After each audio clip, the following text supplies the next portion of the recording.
Okay. So today sir is not present, so I am going to take the class, and we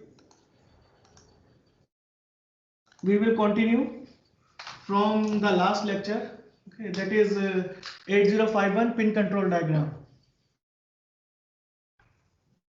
The slide is visible to all of you. Is the slide is visible to all of you?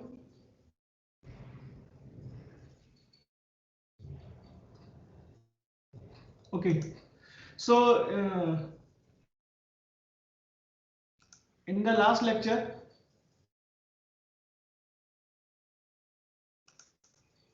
hold on. In the last lecture, we discussed between the microprocessor and microcontroller. In microprocessor, it's need different devices which is not inbuilt on the chip, and microprocessor does the generally used for the complex task or large task or multiple task. Okay, like this one. It is microprocessor is generally for the doing the large task or complex task or multiple tasks. They can do different type of tasks. But in microcontroller, all these devices, RAM, ROM, circuit, peripheral port, serial port, timer, okay, or parallel port, that is IO port, all are inbuilt on a single chip, and they are used for particular specific device or any specific application. They cannot perform other than other tasks regarding those applications for which they are built. Okay, so this is the main difference between microprocessor and microcontroller, because in a single chip we embed all these things.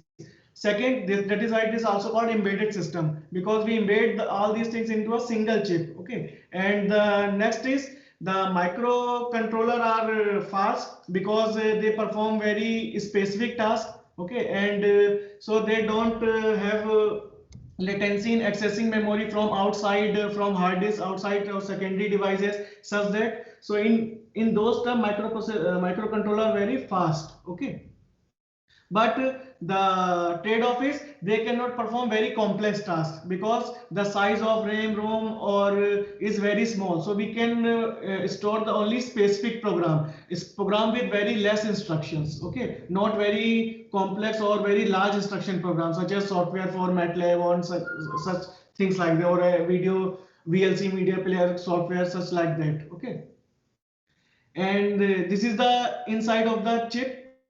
What are the components inside a chip? IO ports are also known as parallel ports. Okay, and these are serial ports, and this is the outside of the chip. As we discussed in the last lecture, there are four ports: P0, P1, P2 and P3. Okay, then there are some control signal, and there is then oscillator which define the cycle of instructions. Okay, so as we discussed in the last lecture, port 0, generally these ports are used for input output. Any port can be used for input and output purpose, means taking input from the memory or writing back to the memory. Okay, so P0, P1, P2, P3, these are can take input from the outside world as well, and they can send signal to the outside world. They can communicate with the outside world. Okay, so P0 can also work as input output port, P1 also work as,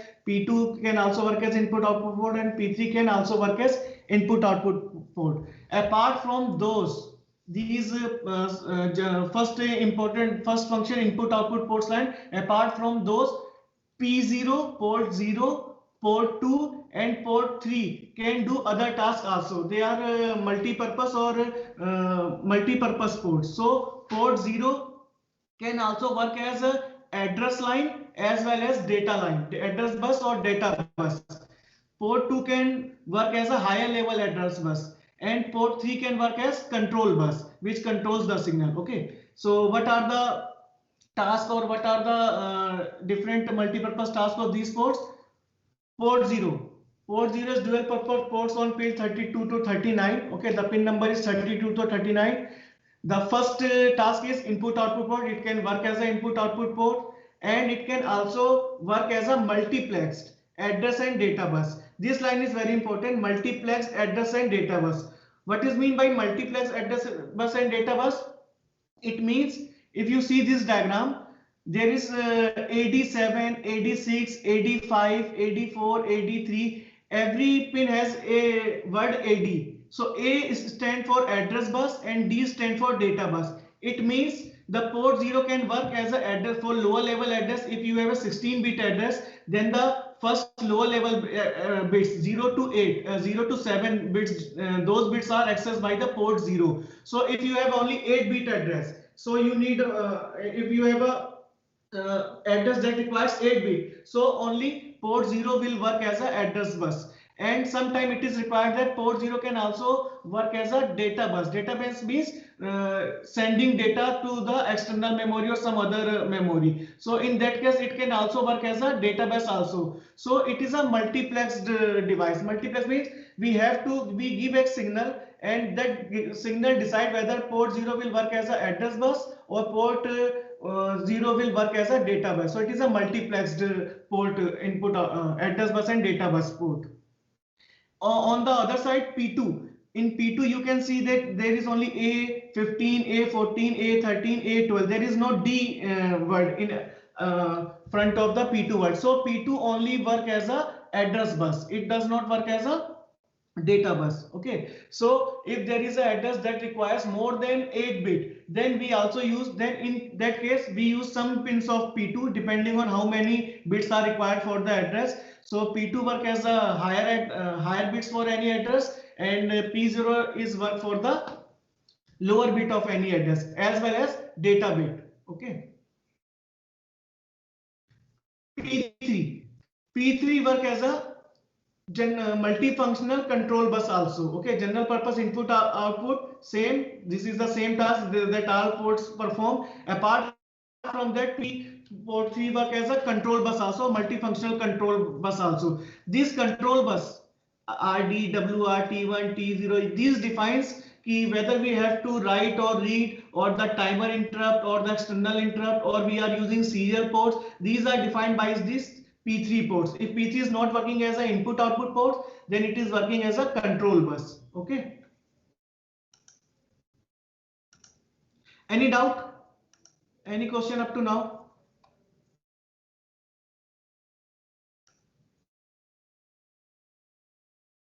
Okay.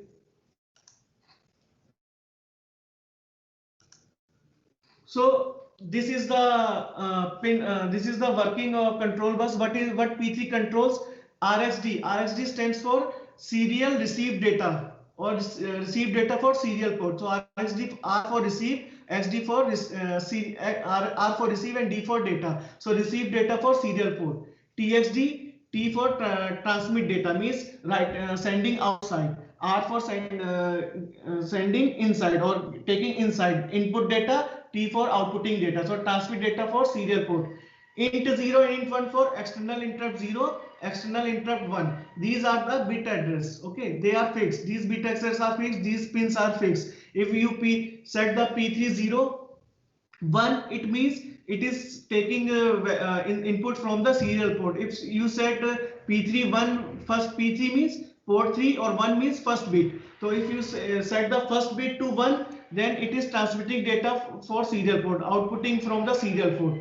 Then T0, T1, time counter 0, external input, time counter 1, external input. We are talking about 8051, and we seen that in 8051 there are two counters only. So T0 represent counter 0, first counter, and T1 represent counter 2, yani known as T1. Okay. Then RD and WR used for external data memory write and external data memory read. Okay. What we mean by external memory? As we see that our ROM is 4K, and our internal, the ROM, the size of this RAM is 128 byte, and the size of ROM for 8051 is 4K byte. Okay, so if you need program, that has larger instruction than this, that requires this ROM memory, then we store those program in external ROM. Or you need data that is required larger memory, RAM data that is required larger memory, then in that case we can also use external ROM or external RAM. So whether we are getting value from internal RAM or internal ROM, or from external, or our program is executing from external ROM, or our data is coming from external RAM, we use these signals. RD and read write. These signals confirm from where data is coming. If these signals are set, it means we are taking data from the external RAM. Okay, or writing data to external RAM. If these signals are not set, then it is we are working from internal RAM only. Then P10, T2 and P11, T2X. Okay, so in some cases we also see there are some microcontrollers, there are three counters. So in those cases P1 bits can work as a counter signal, signal for counters. Okay, so but these P10, P1 are not required in the 8051. In 8051 there are only two counters, so these last two lines are not significant for 8051. Okay, any doubt there?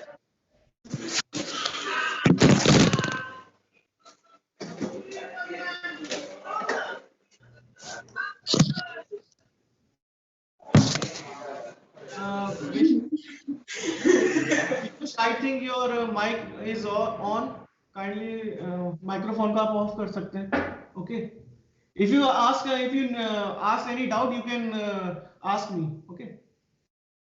Then there are four control bits: PSEN, ALE, EA, and RST. Okay. So these control bits decide from PSEN is program store enable. PSEN stands for program stable enable, is an output signal. What it does, if it is enable, it means we are reading program or we are running program from external ROM instead of our internal ROM. So in that case, if there is a larger program that requires more memory than 4K, then we need a program written in outside of our microcontroller ROM. Okay, so we need a larger ROM size. So in that case we use external ROM. External ROM means external is nothing, just a memory from which we will read the program. So program memory is also known as ROM, and data memory is also known as RAM. So whenever we are using memory for program, we are referring it as a ROM. Okay, so if program store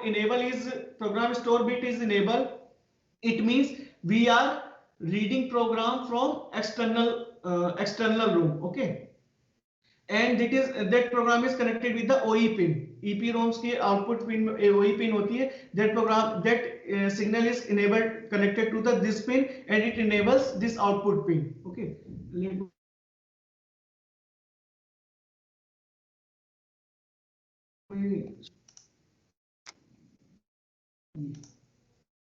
Okay. So this piece, for example, this diagram, if there is a EPROM, external ROM, okay, and we are reading program from this ROM inside of our internal ROM, we are reading program from external ROM. In that case, this PCN bit is enabled and it is connected to the output enable of the EPROM chip और EPROM memory, जो भी जिस memory में भी आपका रोम store है उसकी pin से इनेबल होगा. तो जैसे ये सेट हो जाएगा, it means we are reading program. Okay, so जब program we are reading program, it means because EPROM size is 64K, we have seen that external program code memory or external data memory can be of 64K. So in that case, for 64K we need 16 bit to represent all the address in a 64K memory. So that's why there are 8 bits from port 0, low level bits, and higher 8 bits are from port 2. So these two bits combinedly used to represent any 16-bit address in 64K memory, outer external memory. Okay. So if we are reading program from EPROM and the size of EPROM is less than 1K, then we will use only port 0. And if we are using EPROM that has size more than 1K, that cannot be represented by these 8-bit, then we will use these two. Port 0 also work as an address bit, and port 2 also work as a address bit, higher level address and lower level address. Then we will able to fetch any address from these EPROM. Okay, so in that case, if we are using program from external memory, PSN bit will be enabled. Okay, the PSN will just emphasize whether we are reading program from external ROM or internal ROM. Then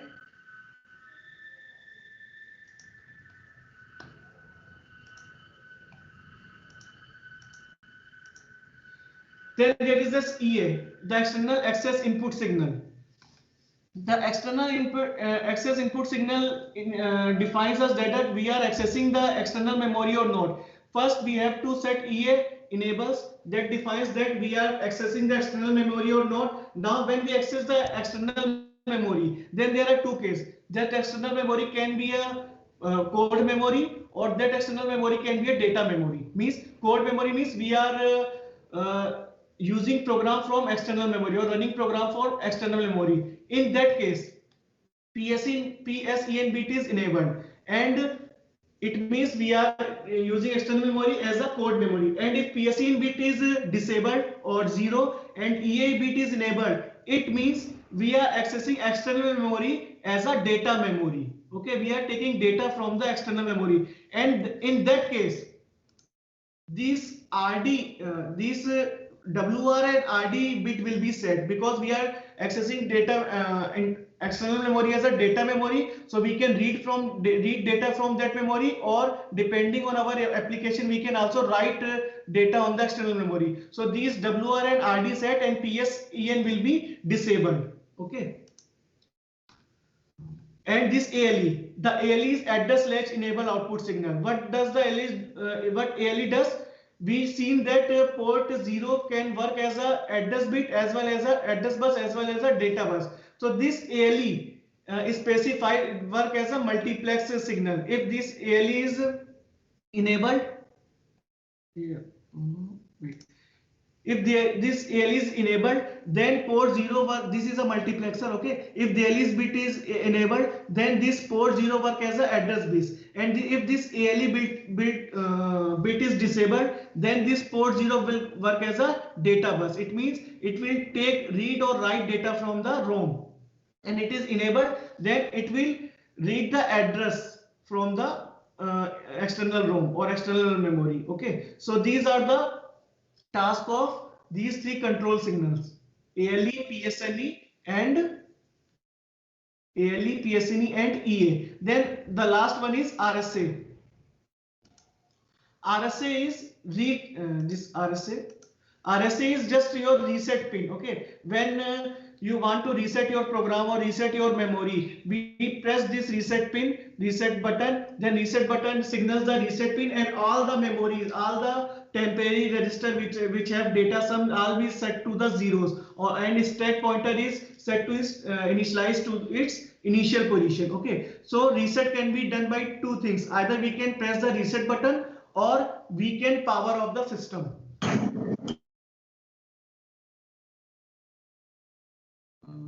There is a diagram for reset. Okay, so this is the diagram for reset button. Either you can pin the reset button. In this case, if this is manual reset, you can press the reset button. In this case, all the memory content will be erased, and the stack pointer will be initialized to its initial state. Or you can power on off the system. In that case, all the same result will occur. Okay, all the memories will be deleted in the temporary register or in the RAM, and the stack pointer will be initialized to its initial state.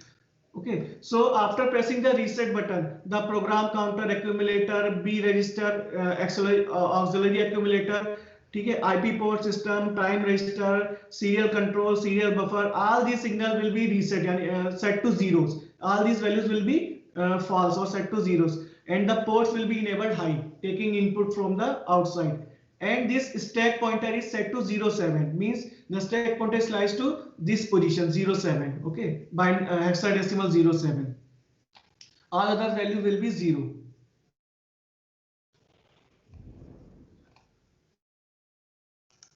Now there is an oscillator. So oscillator can be of two types. Either crystal oscillator. If there is a crystal oscillator, then those two signals XTL1, XTL2 will be enabled and connected to the crystal oscillator. and if it is a TTL oscillator, the only one XTL will be enabled and this can be grounded. XTL2 can be grounded. So oscillator is used for defining the cycle time. So generally there are 12 megahertz up to 16 megahertz. You can say 12 oscillation for one cycle time. In 8051 generally is 12 oscillation for one cycle time.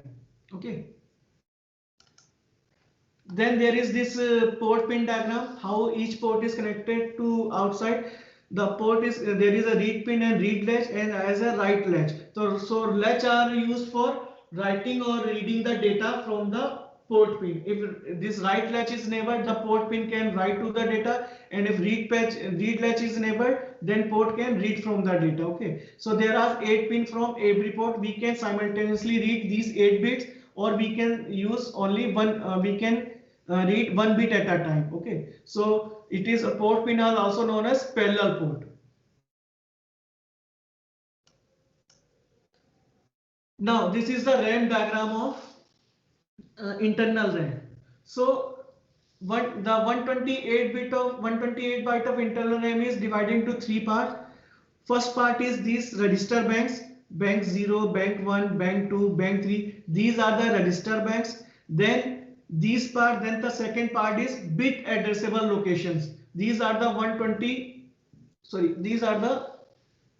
210 bit addressable location. Then there is general purpose RAM. Okay, so bank 0, bank 1, bank 2, bank 3. Each bank has its own register R0 to R7, R0, R1, R2, R3, R4 up to R7. Each bank has its temporary register R0 to R7, and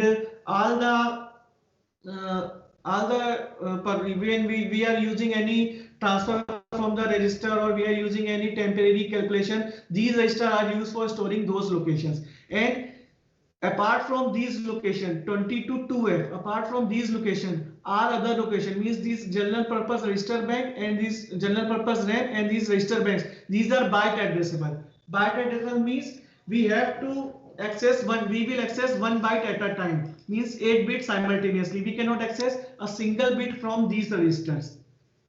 To access a single bit or to store the data in a single bit, we use this bit addressable location 20 to 2F. These all are bit addressable location. It means we can pick any single bit from these locations. We can pick 7E and we can set to 0 or 1, or we can pick 4A, we can set to 0 or 1 depending on our application. So if we want to perform operation on a single bit, then we will use these bit addressable locations. And if we want to perform a byte simple register transfer or memory transfer to a register or data transfer to a register, then we will use this bank register or this general purpose RAM. Then top of this general purpose RAM 128 byte, there are SFR, special function registers. These special function registers are specific register. Okay, and their function is specifies. For example, the E0 byte address E0 is fixed for accumulator or known as register A. So whatever value you perform, first it should be come into the accumulator. If you want to read from a register, that or if you want to addition of 2 register, so first value will come into the accumulator, then we add the second register into the accumulator, and then we will again transfer accumulator to the desired register. So this is accumulator, generally used for multiply or divide. Then this is auxiliary accumulator known as B. It byte address is also fixed P0. Okay, then there is interrupt port. Okay, B8. Then port 3 is specifies for B0, B7, B6, B5, B4, B3, B2, B10. These bits are fixed for port 3 pins. Then P2, port P2, S buffer, serial connection, P1. These are the specific registers. If we access 8D, it means we are accessing timer high for control 1, timer high for timer 1, and TS0 is timer high for timer 0. Same TL1 for timer low and timer low for timer 0, and TL0 is timer 0 low or timer low for timer 0. Then T mode, timer can work in two modes. Okay, 0 0 0 1 1 1 and 1 0. Depending on these two modes, which mode is accessing and which mode timer is working, that can be defined with the T mode. Then T connects CON is transaction control or timer control. PCON is parallel control. Okay, so these are the specific purpose register. SP for stack pointer, P0 is for port 0. These are the special function register whose bits are fixed and whose purpose are also fixed. What they will do, they are fixed. Okay. Then there is program state words. Okay, it is stored at D0. PSW is, these are the there are 8 bits in program status word, and program status word is defined whether there is a carry flag is in your operation or not, there is auxiliary carry flag in your operation or not, flag 0 is set or not. Okay, which register bank is select, that is defined by P4 and P3. These two bits set which register bank is select. Okay, if 0 0, then bank 0 is select. If P4 value is 0 and P3 value is 1, then register bank 1 is select. P1 0, if its value is 1 0, register bank 2 is select. If 1 1, then register bank 3 is select. Okay, OV is overflow. If your if the operation of your if the result of any operation overflows then your desired data limit, then this flag is set. PS1 is for result and P is for event parity flag. Okay, so these are the program status word special register.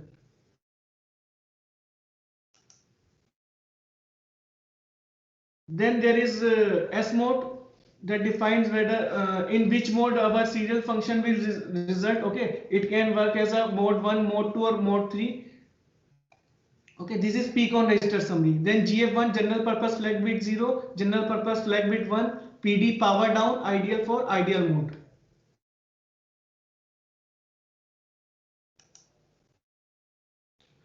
And this is how an address bus will work in 8051. If you have different address bus and different data bus, then these two lines will work in parallel. Address bus will work in parallel and data bus work in parallel. But in 8051, lower level address is accessed by P0, port 0, and higher address are accessed by port 2. But port 0 also work as a address bus as well as data bus. So for a memory cycle, half of the memory cycle, its port 0 will work as an address bus, means first it will read the address from which data will be used, and then then next half of the cycle it will work as a data address bus.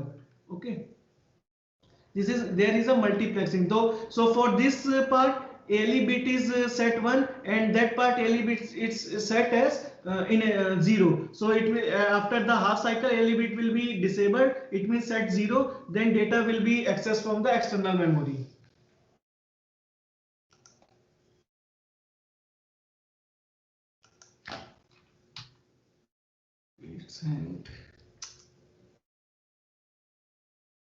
Wait a minute, the system got hang.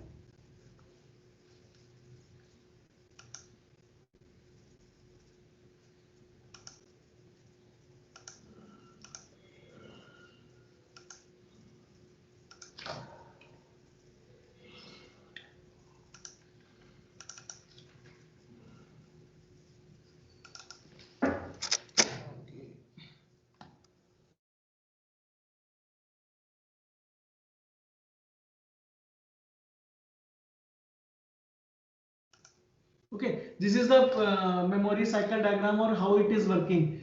So first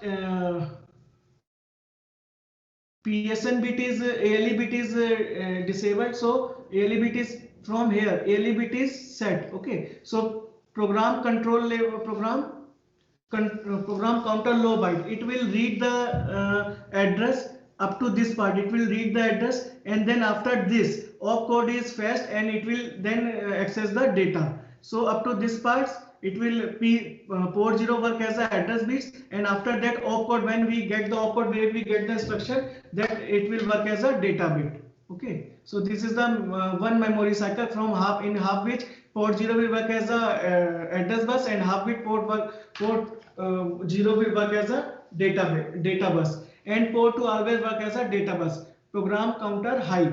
Okay, program counter high means a higher level address of the address bus, and program counter low means lower addresses of the address bus.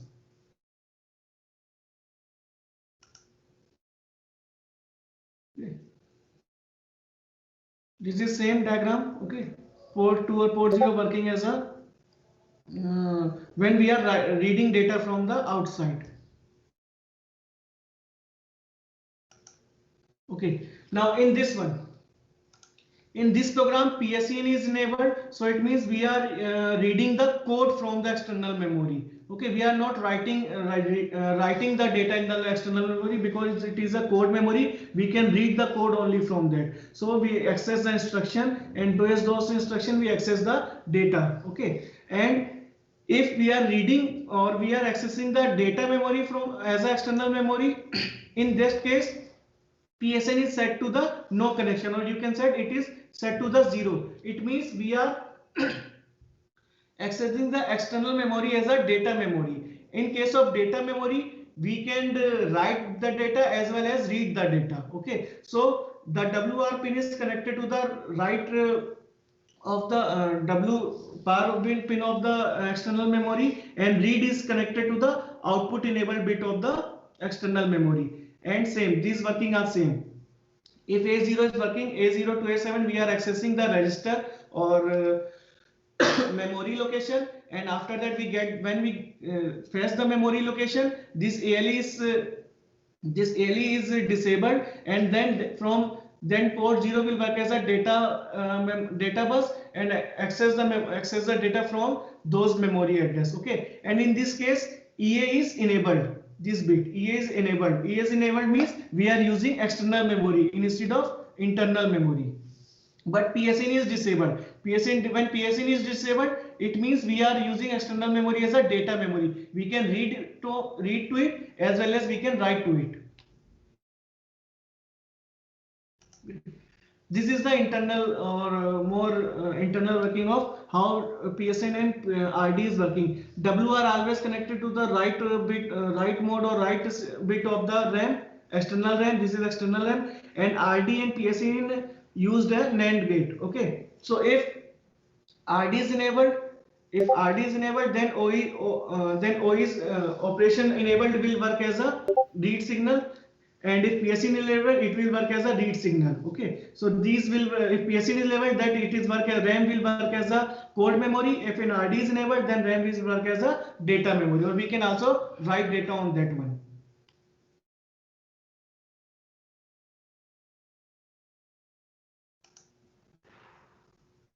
Then there are addressing modes. Okay, so in 8051 we have two type of memory. Okay, this one 128 bit. Okay, this 128 bit RAM, and then special function register. So this 128 bit RAM is can access by direct or indirect memory addressing. Can access by direct and indirect memory addressing, and those special function register can be accessed by direct addressing only. We have to give the specific address of the register for which we are accessing. For example, if we are using accumulator, we have to give the memory as 80 or accumulator A, or if we are accessing auxiliary accumulator, we have to give the address F0, or auxiliary the name of the auxiliary accumulator, that is B0. Okay, so in 00 to 7F, that is accessible by direct addressing and indirect addressing, and 82 FF, it is accessed by direct addressing only. And this diagram, this dotted line is for 8032. Okay, and this is the reset pin that we already discussed. Okay, so next is instruction set. So we know that in 8051 microcontroller family, the OP code is 8-bit code. Okay, so there are maximum 2 to the power 8 equal to 2 to the power 256 instruction in 8051 microcontroller. out of which 255 are implemented and one is undefined. Okay, so these are the addressing mode in 8051: register addressing, direct addressing, indirect addressing, immediate addressing, relative addressing, absolute, long, and index addressing. Okay, so these are the example of addressing. Register addressing, we after opcode there are the registers only. For example, add A R5, A for accumulator, then okay, and R5 for R5 register, and R5 for which bank, whether it is from bank 0, bank 1, bank 2 or bank 3, it is defined by the program status word of pin 4 and pin 3 of program status word. Okay, so here we are accessing the registers only. With opcode with instruction, we are only accessing register only, A and R5. So this is register addressing.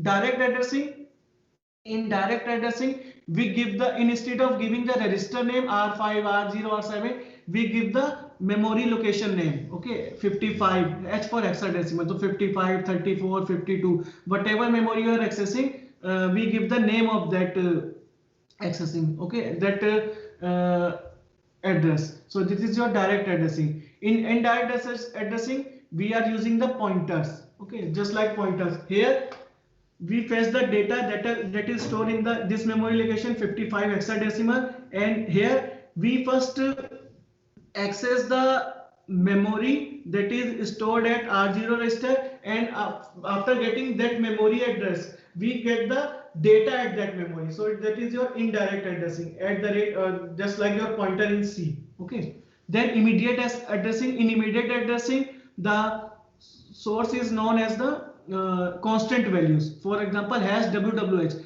Here there is a simple value, then it is, if there is a simple value, no hashing, no hash in front of a number, then it is your memory address. And if there is a hash in front of your number, then it is your constant value, means 44 hexadecimal value, and it is 55 address 55.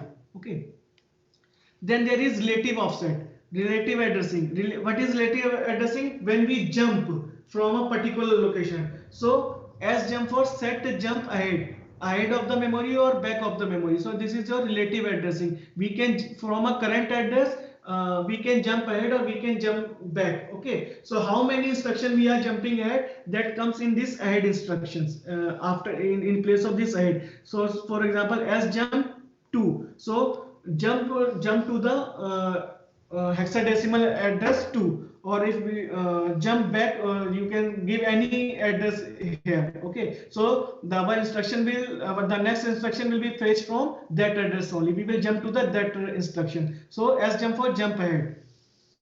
Absolute jump, same with just like your relative addressing. In relative addressing, we jump to that particular address. In absolute jump, the memory location is divided into the you can say into the section, and in those section there is a addresses. Okay, so first we decide from which in absolute jump we decide to which section we have to jump. Okay, so that is decided by these bit 810 to 88, 810 to A8. So 810 to 88 decide to which page, you can say page, just like a page, which page you have to jump or which section you have to jump. After going to that section, from that section which particular instruction we have to fetch, that is decided by these A7 to A0 bit, lower bit. Okay, so absolute jump, first jump to the page or section, then from those section get the instruction or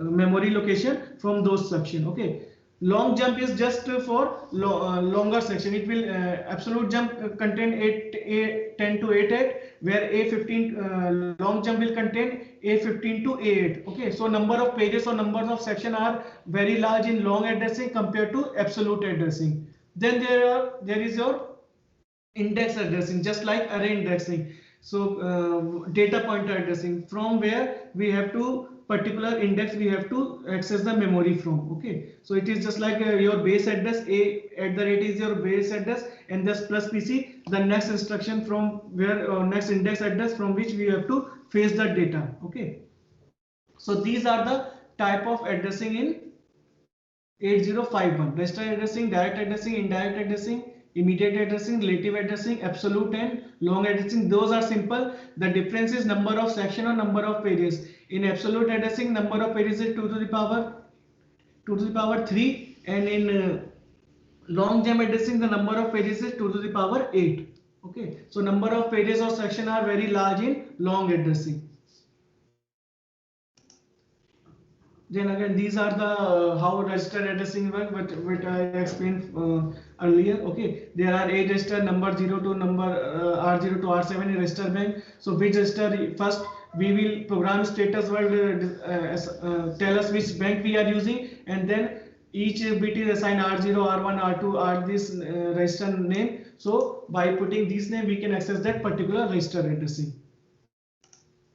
These are the example. Okay, so move, first word is destination where you are sending the data, and second one is source byte.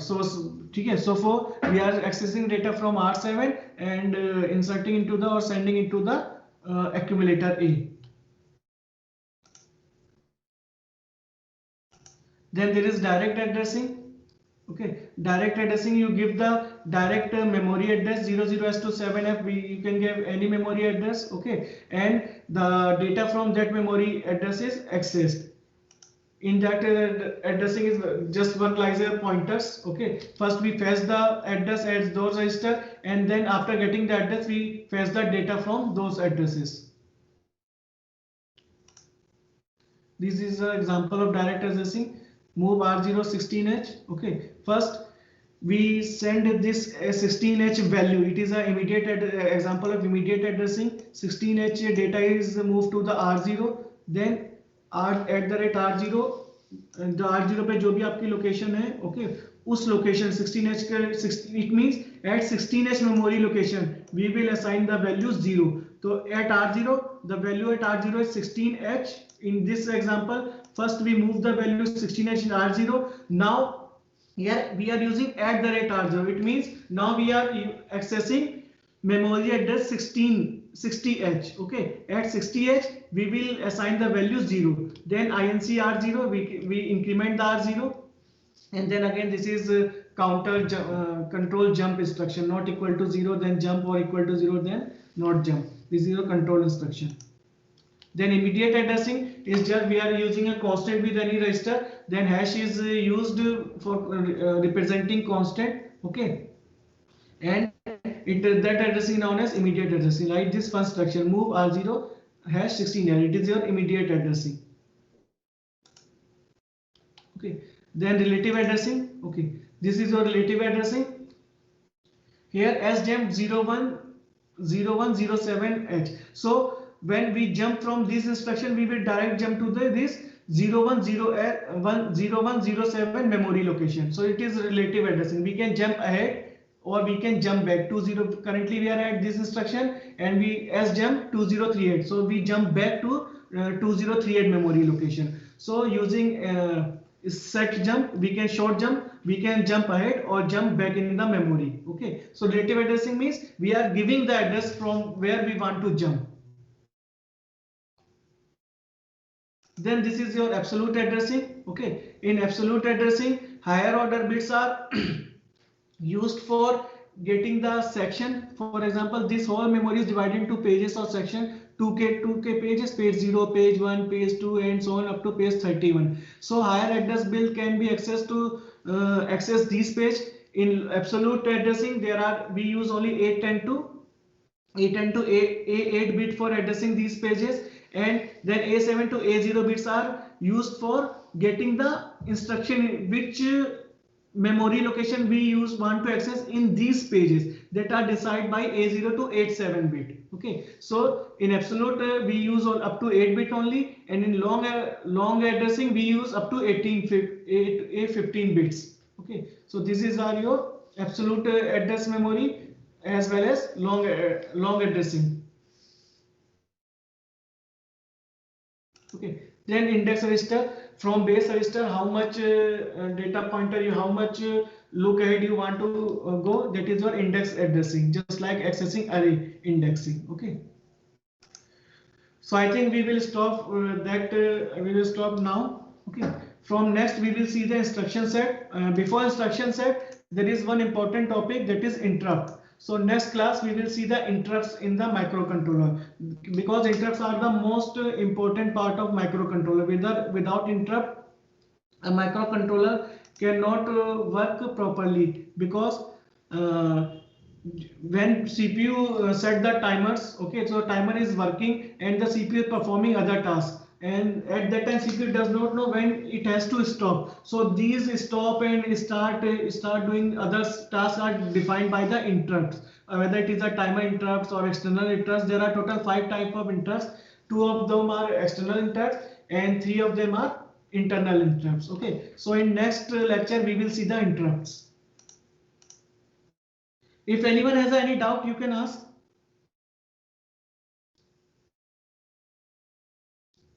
Anyone? Or write in the chat.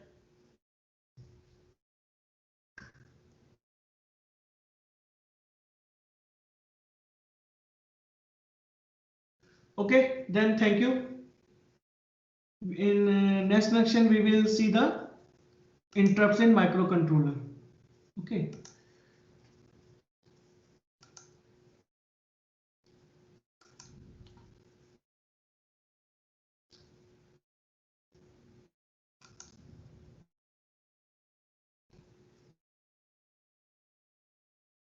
So anyone has any doubt?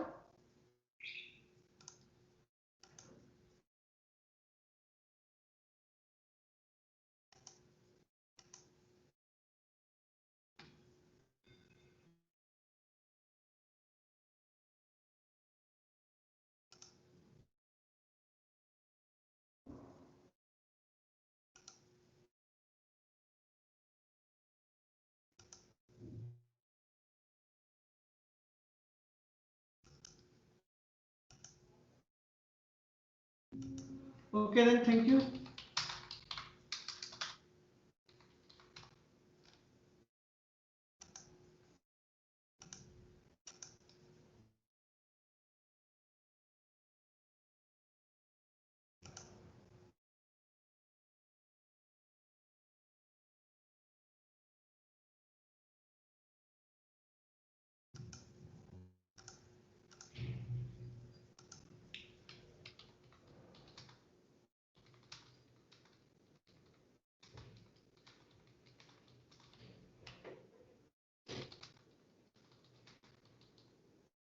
Okay, or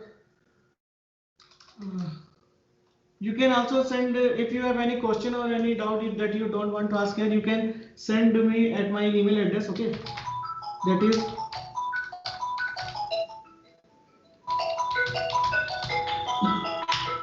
if you have any query, you can also send me on this email address. Thank you, guys. Hello, good morning, good afternoon, sir. हाँ sir, हो गई, अभी just बंद हो गया।